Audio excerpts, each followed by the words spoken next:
علی بھائی اگلا سوال ہے، مولانا طارق جمیل صاحب نے حال ہی میں اپنے نام سے کپڑوں کا ایک برانڈ بھی لانچ کر دیا ہے جس کا نام ہے MTJ۔ کیا علماء کرام کا یہ کام ہے کہ وہ دین سے حاصل کی گئی شہرت کو بالآخر دنیا کی کمائی کرنے کا ذریعہ بنا لے؟ اس حوالے سے آپ کا کیا موقف ہے؟ دیکھیں جی، میں تو مولانا طارق جمیل صاحب حفظہ اللہ تعالیٰ سے کئی معاملات میں اختلاف رکھنے کے باوجود ایٹ لیسٹ اس ایشو کے اوپر انہیں میں سپورٹ کروں گا، اور میرے خیال میں یہ بہت پہلے انہیں کر لینا چاہیے تھا۔ آپ دیکھیں جی، ان کا آلموسٹ ایک سال کا بجٹ 155 ملین ہے۔ اب ایک بندہ، جس طرح کہ انہوں نے خود بتایا ہے کہ میں لوگوں سے فون پہ ان سے صدقات یا زکوٰۃ وصول کر کے اپنے مدرسوں کا سسٹم چلاتا ہوں، ایک شخص لوگوں سے مانگ مانگ کر اس پورے سلسلے کو چلائے، اس کی بجائے وہ شخص خود ایسا کاروبار اسٹیبلش کرے کہ جس کے ذریعے مدرسے چلنا شروع ہو جائیں، تو کیا یہ زیادہ بہتر نہیں ہے کہ آپ کان کو ایسا پکڑنے کی بجائے یوں پکڑیں؟ باقی علماء کا تو یہ حال ہے کہ وہ چندوں کے پیسوں کے اوپر لگژریس لائف گزار رہے ہیں۔ طارق جمیل صاحب کی بھی لائف لگژریس ہے، اس میں کوئی شک نہیں ہے، لیکن وہ خود بہت امیر آدمی ہے۔ یہ نہیں ہے کہ وہ چندوں سے کھا کے تو وہ اپنے اوپر لگا رہے ہیں، وہ لینڈ لارڈ آدمی ہے، اپنا پیسہ لگاتے ہیں۔ لیکن دوسری طرف اگر آپ علماء کو دیکھیں تو وہ علماء جو لوگوں کے چندوں کے اوپر لگژریس لائف گزار رہے ہیں، میں یعنی ان کے اب نام نہیں لیتا، پھر لوگوں کو برا لگے گا، میں تو پرسنلی کئی تمام مکاتب فکر کے علماء کو جانتا ہوں کہ جن کی اپنی اوقات یہ ہے کہ اگر وہ کہیں پہ نوکری حاصل کریں تو ان کو 25-30 ہزار سے زیادہ کی نوکری بھی نہ ملے، اور ایون مدرسے میں یا خطیب کی حیثیت سے جو ان کی تنخواہ اپرووڈ ہے وہ 30, 40, 50 ہزار سے زیادہ نہیں ہے، لیکن ان کی لائف یہ ہے کہ روزانہ 30 ہزار سے زیادہ کا وہ خرچہ کرتے ہیں۔ وہ کہاں سے کر رہے ہیں؟ آپ اسلام آباد میں چلے جائیں، آپ کو ہزاروں علماء ایسے ملیں گے جو سائیکل پہ آئے تھے، 5 سے 10 سال کے اندر ان کے نیچے گاڑیاں اور ڈرائیور بھی رکھے ہوئے ہیں، لیکن آپ ان کی ڈکلیئرڈ تنخواہ پوچھیں تو آپ کو پتہ چلے گا جی امام مسجد کی 10,000 تنخواہ ہے، خطیب کی 30,000 ہے۔ یہ 30,000 ڈالر نہیں میں بات کر رہا، 30,000 پاکستانی روپیز۔ یہ کون سی 30,000 ہے جس میں ہونڈا سیوک آ جاتی ہے، ساتھ ڈرائیور بھی، اور اس کو پانی پہ نہیں چلانا، پیٹرول پہ چلانا ہے، اور کچھ عرصہ پہلے وہ سائیکل پہ پھر رہے تھے۔ آپ ذرا جا کے پوچھیں وہ علماء جو آپ کو ممبر پہ یہ بات سناتے ہیں نا کہ سیدنا عمر فاروق رضی اللہ تعالیٰ عنہ سے بھرے مجمع میں جمعے کے خطبے میں سیدنا سلمان فارسی رضی اللہ تعالیٰ عنہ نے پوچھ لیا کہ آپ نے یہ لباس کہاں سے سلوایا ہے؟ مال غنیمت میں سب کو ایک ایک چادر ملی تھی، ایک چادر میں تو آپ کا لباس نہیں سلتا۔ تو انہوں نے فرمایا میرا بیٹا جواب دے گا، تو عبداللہ بن عمر نے کہا کہ میں نے اپنے حصے کی چادر اپنے والد کو دی۔ تو حضرت سلمان فارسی نے کہا کہ اب تم بات کرو، ہم بات تمہاری سنیں گے بھی، تمہاری اطاعت بھی قبول کریں گے۔ جو یہ واقعہ سنا رہا ہوتا ہے نا عالم، اس کو ممبر پہ ہی آپ نے اترنے نہیں دینا، کیونکہ حضرت عمر سے بھی ممبر پہ پوچھا گیا تھا۔ ممبر پہ ہی کہیں کہ بھئی 5 سال پہلے تو آپ آئے تھے سائیکل پہ، آپ بتائیں آپ 5 سال میں تنخواہ کس ریٹ پہ لے رہے ہیں مہینے کا، وہ ریٹ بتائیں، اور آپ اپنا ذرا لگژریس جو سٹائل ہے، جو لائف سٹائل، اس کو ذرا جسٹیفائی کریں۔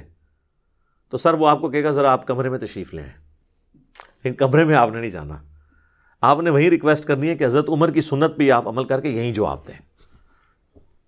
کمرے میں جا کے تو وہ آپ کا اکرام مسلم کر دیں گے، آندھا کوئی سوال بھی نہیں پوچھے گا۔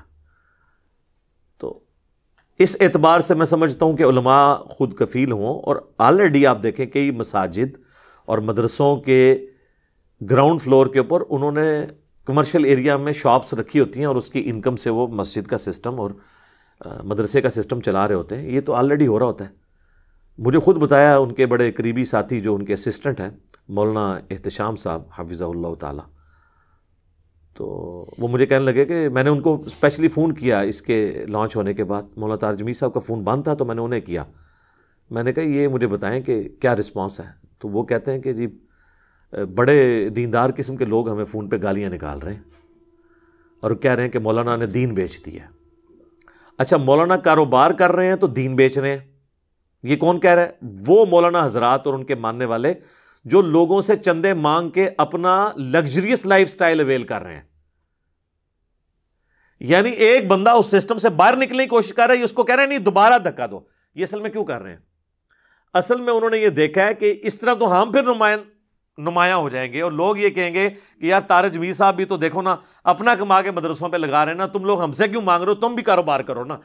ان کو تو عادت پڑی ہوئی ہے مفتے کھانے کی، ان کو یہ مصیبت پڑ گئی ہے کہ ابھی بھی لوگ کہیں گے تم بھی کاروبار کرو، اپنا کماؤ دے، اپنا کھاؤ دے، ساڈے تے لاؤ تے مسجدوں تے بھی لاؤ۔ یہ ان کو پڑ گئی ٹینشن۔ اور سر قرآن کی تعلیمات یہی ہیں، اہل ایمان کی نشانی درجنوں جگہ قرآن میں یہی آئی ہے کہ وہ اپنی جان اور اپنے مال کے ذریعے اللہ کی راہ میں جہاد کرتے ہیں، یہ نہیں کہ لوگوں کی جان اور لوگوں کے مال کے ذریعے اللہ کی راہ میں جہاد کرتے ہیں۔ اور اس کا کلائمیکس تو سورہ توبہ کے اندر ہے کہ اللہ تعالیٰ نے مومنین کی جانیں اور مال جنت کے بدلے میں خرید لی ہیں، اور اللہ تعالیٰ فرماتا ہے اس بائت کے اوپر، اس اپنے آپ کو بیچنے کے اوپر خوشیاں مناؤ کہ تم نے بڑا اچھا سودا کر لیا ہے، کہ چند سال کی زندگی اللہ کو دیکھ کے کروڑوں سال کی زندگی اللہ سے، اربوں سال کی انفینٹ لائف حاصل کر لی ہے۔ تو یہ تو بڑی اچھی بات ہے کہ برانڈ اگر لانچ ہوا ہے تو اس کی وہ کمائی کو اللہ کی راہ میں خرچ کریں۔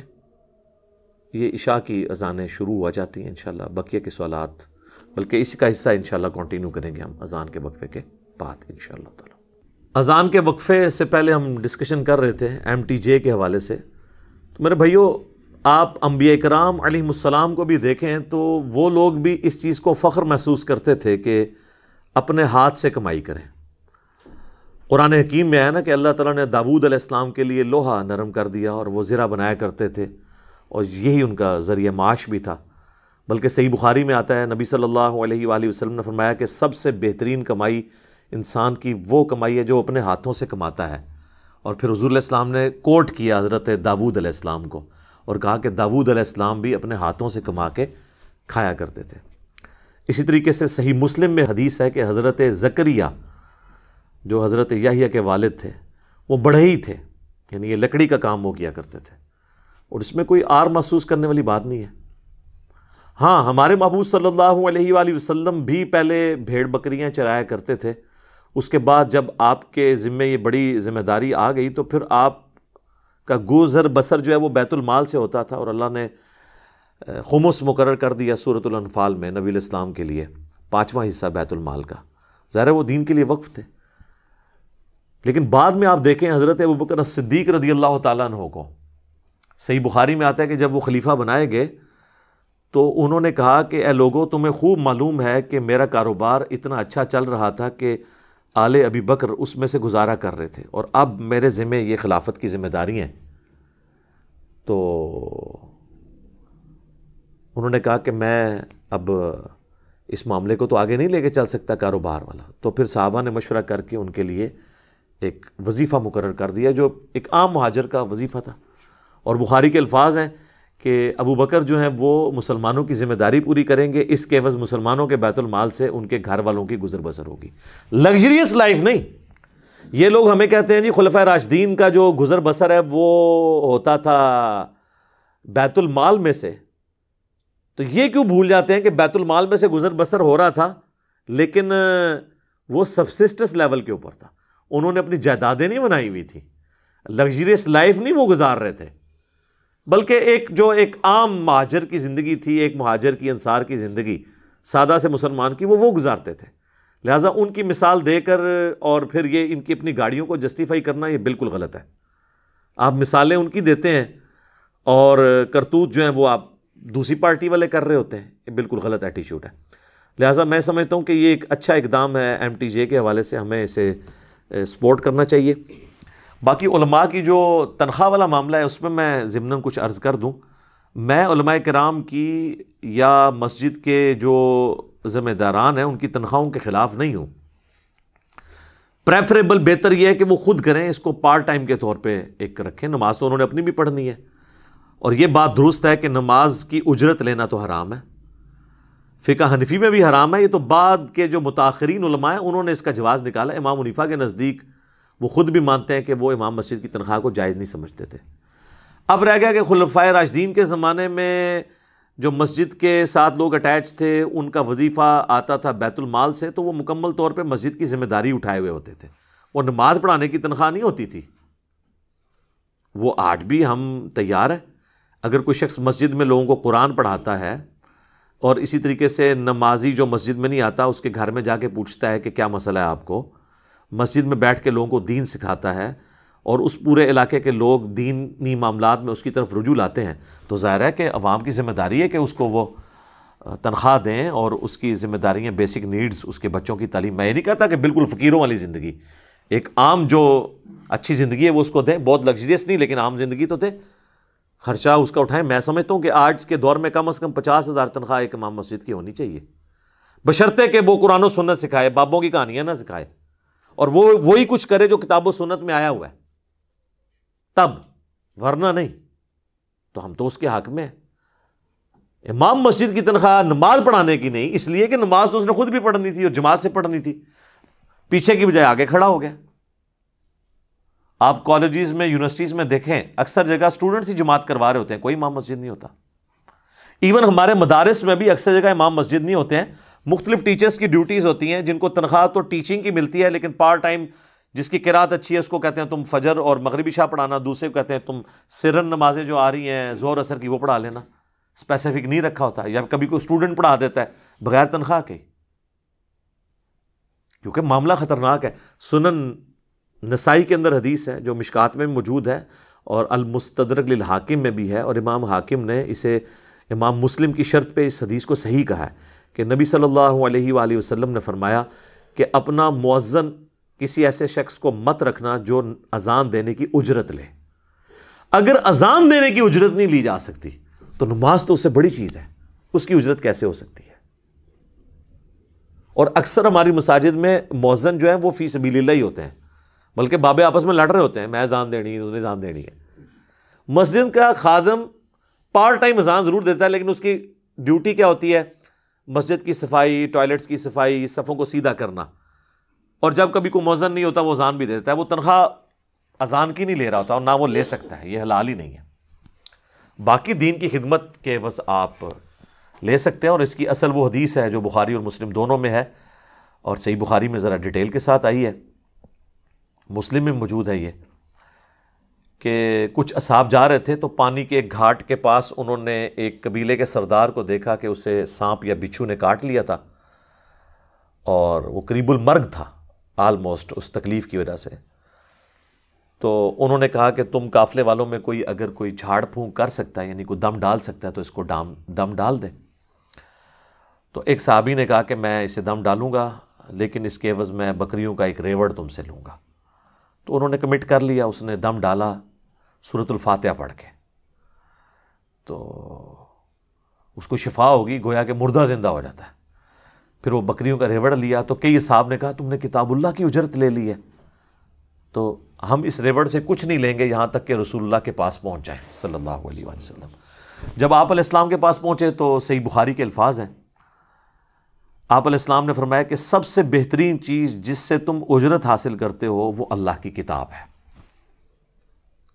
اور پھر آپ علیہ السلام نے فرمایا کہ تم اس بکریوں کے ریوڑ میں سے کھاؤ اور کچھ حصہ مجھے بھی دو، تاکہ یعنی نبی علیہ السلام جب خود کھا لیں گے نا تو کسی کا اگر وہم نہیں نکلا تھا نا ابھی تک کہ دیکھیں حضور علیہ السلام نے اجازت تو دی ہے لیکن خود تو نہیں نہ کھایا، تو اس کا وہم بھی نکل جائے. تو یہ حدیث بخاری مسلم دونوں پہ ہے.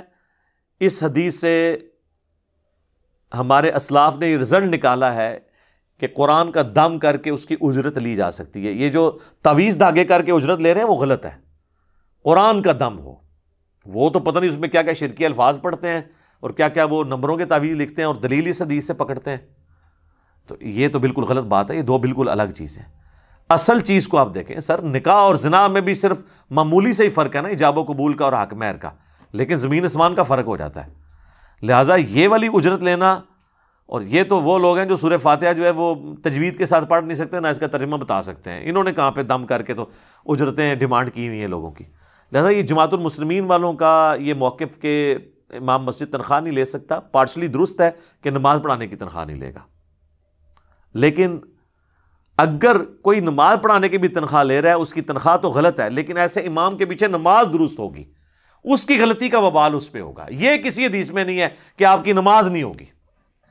صحیح بخاری میں موجود ہے 694 نمبر حدیث کہ حضرت ابو ہریرہ کو رسول اللہ نے فرمایا صلی اللہ علیہ وآلہ وسلم ان قریب ایسے امام آئیں گے جو تمہیں غلط نمازیں پڑھائیں گے. تو انہوں نے کہا یا رسول اللہ پھر میں نماز ان کے پیچھے پڑھ لوں؟ آپ نے فرمایا پڑھ لینا، ان کی غلطی کا وبال ان پر ہوگا. اور اس سے اگلی حدیث ہے 695 جس پہ امام بخاری نے باب باندھا ہے کہ باغی اور بدعتی کے پیچھے نماز کا حکم، یعنی یہ حکم ہے خلیفۃ المسلمین کا سیدنا عثمان ابن عفان رضی اللہ تعالیٰ عنہ. تو بخاری کے الفاظ ہیں 695 نمبر حدیث میں کہ جب باغیوں نے محصور کر دیا، بلوائیوں نے سیدنا عثمان کو، تو ایک صحابی حاضر ہوئے، انہوں نے کہا ہمارے امام تو آپ ہیں، یعنی امام لیڈر کے طور پہ بھی، اور مسجد بھی اس وقت لیڈرشپ بھی وہی ہوتی تھی، مسجد کا امام بھی وہی ہوتا تھا، اور مسجد پہ فتنے کے امام کا قبضہ ہے، تو کیا ہم اس کے پیچھے نماز پڑھ لیں؟ ہمیں خطرہ ہے ہماری نماز ضائع ہو جائے گی. تو انہوں نے کہا کہ مسلمانوں میں نماز ہی تو ایک نیکی کا ایسا کام ہے جو کمبائنڈ ہے. نیکی کے کاموں میں مسلمانوں کا ساتھ دو اور برائی میں الگ ہو جاؤ. تو اس سے امام بخاری نے رزلٹ نکالا ہے کہ باغی اور بدعتی کے پیچھے بھی نماز درست ہے. اور میں سے رزلٹ نکالتا ہوں کہ حضرت عثمان اپنے خلاف آئے ہوئے بلوائیوں کو مسلمان سمجھتے تھے. اگر وہ کافر ہوتے تو کافر کے پیچھے نماز پڑھنے کا کہہ سکتے تھے. یہ کہتے ہیں جی مسند احمد میں ایک حدیث ہے کہ نبی علیہ السلام نے فرمایا تھا حضرت عثمان سے کہ منافقین تمہاری وہ امارت یا تمہاری خلافت کی قمیض اتارنے کی کوشش کریں گے تو نہ اتارنا. تو وہ حضور نے تو ان کو منافق کہا ہے. اگر عثمان کو حضور نے بتایا ہوتا کہ منافق ہیں اور منافق کا وہی مطلب ہوتا تو حضرت عثمان منافقین کے پیچھے نماز کی اجازت دیتے؟ نہیں. وہ منافقانہ ان کا عمل تھا. وہ تو مسلمانوں کی اکثریت منافقانہ عمل کے اوپر ہے. بخاری مسلم میں حدیث ہے منافق کی 3 نشانیاں ہیں. جب آپ اس سے کوئی وعدہ کریں گے وہ وعدہ توڑ دے گا، امانت رکھیں گے خیانت کرے گا، اور لڑائی ہوگی تو گالی گلوچ کے اوپر اتر آئے گا. تو یہ کون ہے جو یہ کام نہیں کرتا؟ اور ایک چوتھی نشانی بھی بخاری مسلم میں یہی کہ وہ جھوٹ بھی بولے گا. تو یہ تو سارے مسلمان، لیکن اعتقاداً وہ مسلمان ہیں، عملاً وہ نفاق کر رہے ہیں. لہٰذا یعنی احادیث کے فہم کی بھی ضرورت ہے کہ وہ بات کس طریقے سے ہو رہی ہے. تو اگر علماء کرام اس تنخواہ کے عوض کہانیاں نہ سنائیں، کتاب و سنت سنائیں تو بالکل ٹھیک ہے، ہم تو اس کو سپورٹ کرتے ہیں. اور باقی میں طارق جمیل صاحب سے بھی ریکویسٹ کروں گا کہ آپ نے تو پورے اخلاص سے یہ کام شروع کیا ہے، لیکن یہ نہ ہو کہ کئی جن لوگوں پہ آپ ریلائی کر رہے ہیں وہ آپ کی زندگی میں یا زندگی کے بعد اس کو چونا لگا دیں اس سارے کام کو ہی. یہ بھی ہو جاتا ہے نا، بڑی نیک نیتی سے لوگ کام شروع کرتے ہیں. برانڈ تو آپ نے شروع کیا ہے، کل کو آپ کے نام پہ جو برانڈ چل رہا ہے اس کے اوپر لوگ غلط کام کریں آپ کی زندگی میں یا بعد میں، اس چیز کو بھی انشور کریں. یہ تو ذمہ داری ہے نا ہماری. ہمارے مسلمانوں کا یہ حال ہے کہ اگر کسی کی ماں یا بیوی ہاسپٹل میں داخل ہو اور آپ کو ڈاکٹر ٹیکہ لکھ کے دے کہ اس سے اس کی جان بچنے والی ہے، اور آپ مارکیٹ میں جائیں اور آپ کو بتایا جائے کہ یہ مفتی اعظم پاکستان کا فیکٹری کا ٹیکہ ہے اور یہ جرمن ایک یہودی کا بنایا ہوا ٹیکہ ہے، تو آپ کون سا ٹیکہ لیں گے؟ وہ مفتی اعظم کی خاطر جان دینے والا بھی جو ہے نا، اس کی خاطر نعرے مارنے والا وہ بھی کہے گا جی پتہ نہیں کہاں میرا مفتی صاحب نے پایا ہوا ہے. حالانکہ دین میں انہوں نے کام ڈالا ہوا ہے ان کے ساتھ، لیکن جہاں جان جا رہی ہے وہاں پہ یہ کانشیس ہیں. جہاں پہ ایمان جا رہا ہے اور ہم چیخ چیخ کے کہہ رہے ہیں کہ مرنے سے پہلے اے مسلمان کر لے اس پہ غور، کتابوں کا خدا اور ہے بابوں کا خدا اور، کتابوں میں تعارف اور آیا ہے بابوں نے اور کروایا ہے، وہاں یہ کہتے ہیں ان کو تمیز نہیں بات کرنے کی. یہ کر کے دیکھ لیں آپ. تو اس طرح کا برانڈ بھی، یعنی اس طرح نہ ہو کہ ان کا نام لوگ بیچتے رہیں اور اس میں پھر غلط چیزیں بھی آگے چل پڑیں. اس کو بھی انشور کرنے کی ضرورت ہے. یعنی یہ میں حفظ ما تقدم کر رہا ہوں کیونکہ صحیح بخاری میں حدیث ہے کہ نبی علیہ السلام نے فرمایا کہ قرب قیامت میں ایسا زمانہ آئے گا کہ لوگ اس چیز کی پرواہ نہیں کریں گے کہ ان کا رزق حلال طریقے سے آ رہا ہے یا حرام طریقے سے، بس وہ یہی کہیں گے کہ مال آ جائے. جو جامع ترمذی میں حدیث ہے کہ ہر امت کا کوئی نہ کوئی فتنہ ہے اور میری امت کا فتنہ مال ہے. یعنی سب سے بڑا فتنہ جو ہے وہ مال ہے اس امت کا.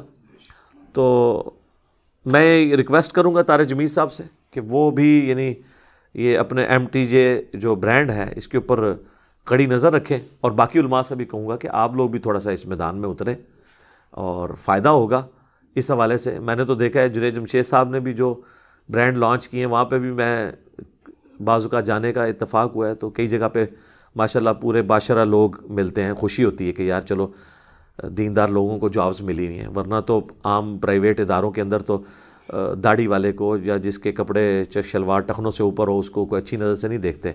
ایٹ لیسٹ اس طرح کے جب دیندار لوگ اس طرح کے معاملات کو آگے لے کے چلیں گے تو ان لوگوں کی کم از کم جابز والا سلسلہ بھی دیندار لوگوں کا ہو جائے گا. یہ بھی اس کا ایک پازیٹیو پہلو ہے. لہٰذا میں تو اس حوالے سے انہیں سپورٹ کروں گا. میری سپورٹ انشاءاللہ ان کے ساتھ رہے گی انشاءاللہ.